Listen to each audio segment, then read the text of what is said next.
Good morning, sorry, and welcome to our Saturday Story of Love. As usual, I am here with Sophia and Lucy. Sophia and I have spent the day making pasta, so it's been kind of a crazy pasta. But we got some neat pasta made. True. It's all hanging up drying. It looks a little weird in the middle of the kitchen with pasta hanging all over the place, but whatever.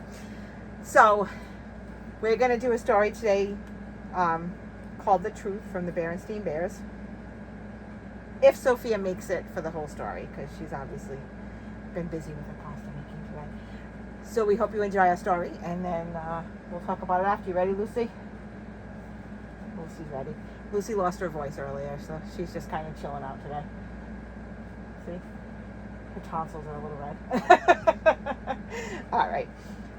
So, our story, like I said, is called The Berenstain Bears, and it's called The Truth. It's a lazy sort of day in bear country.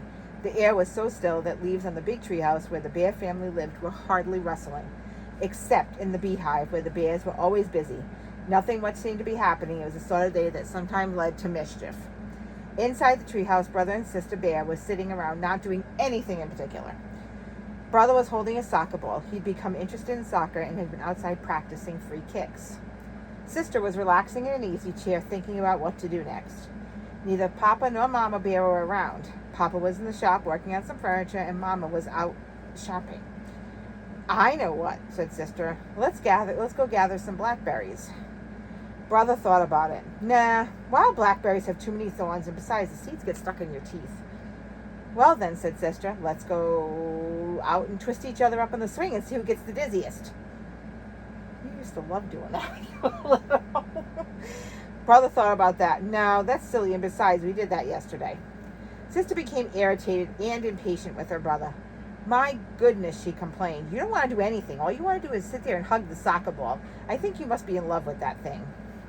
I am not, protested Brother, but I'll tell you something, I bet I can dribble this ball past you. Brother was a pretty good soccer player and a very good dribbler, but so was Sister. The only one who saw what happened next, besides the cubs, was a mockingbird who perched on a twig outside an open window. Brother faced Sister. The ball was on the floor between them. First, Brother moved the ball to his right foot, then to his left foot, trying to kick Sister out of position. Then, a quick as flash, he gave the ball a sharp kick with his right foot. It almost worked, but Sister was too fast.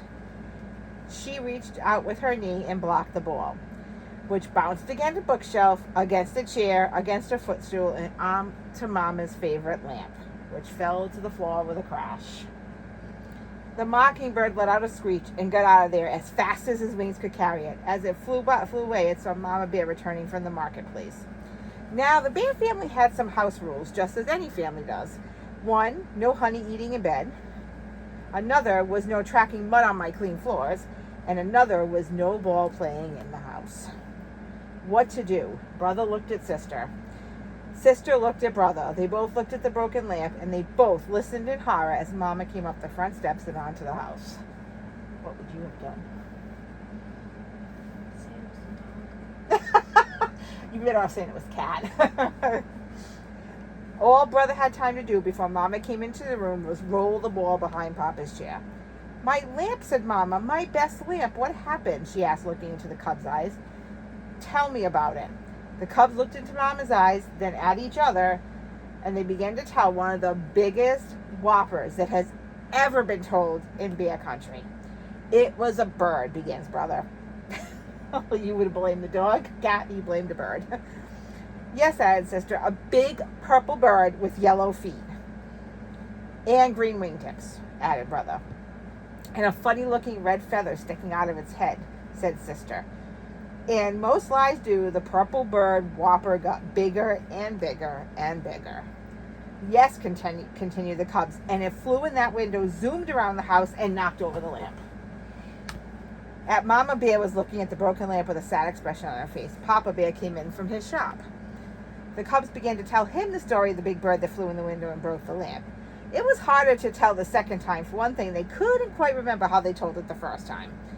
You've got me confused, said Papa. Was it a purple bird with green wingtips or yellow feet? Or a yellow bird with purple wingtips and green feet? Or was it a black and white word with black spots? Like the soccer ball behind my easy chair. But the thing that really made it hard the second time was how very sad Mama looked as she picked up the pieces of the broken lamp. Mama, we're really sorry about the lamp. Oh yes, said Sister, picking up the last piece and putting it in the dustpan. Oh, said Mama, I'm not worried about the lamp. We can always get another one.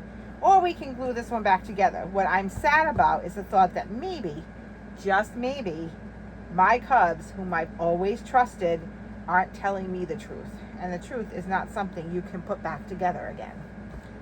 Both cubs started talking once. It wasn't a bird, Sister said. It was a soccer ball. And it was all my fault, shouted Brother. It was just as much my fault, shouted Sister. But as they were both shouted down by the phone, which rang loudly. It was Grizzly Gran inviting the Bear family for a Sunday visit. Hello, grandson, Mama. Oh, everything's just fine here in the treehouse. How is everything with you? But Mama protested Sister after hanging up on the phone. You told Gran that everything is fine here, and that isn't really the truth. Oh, but it is, answered Mama.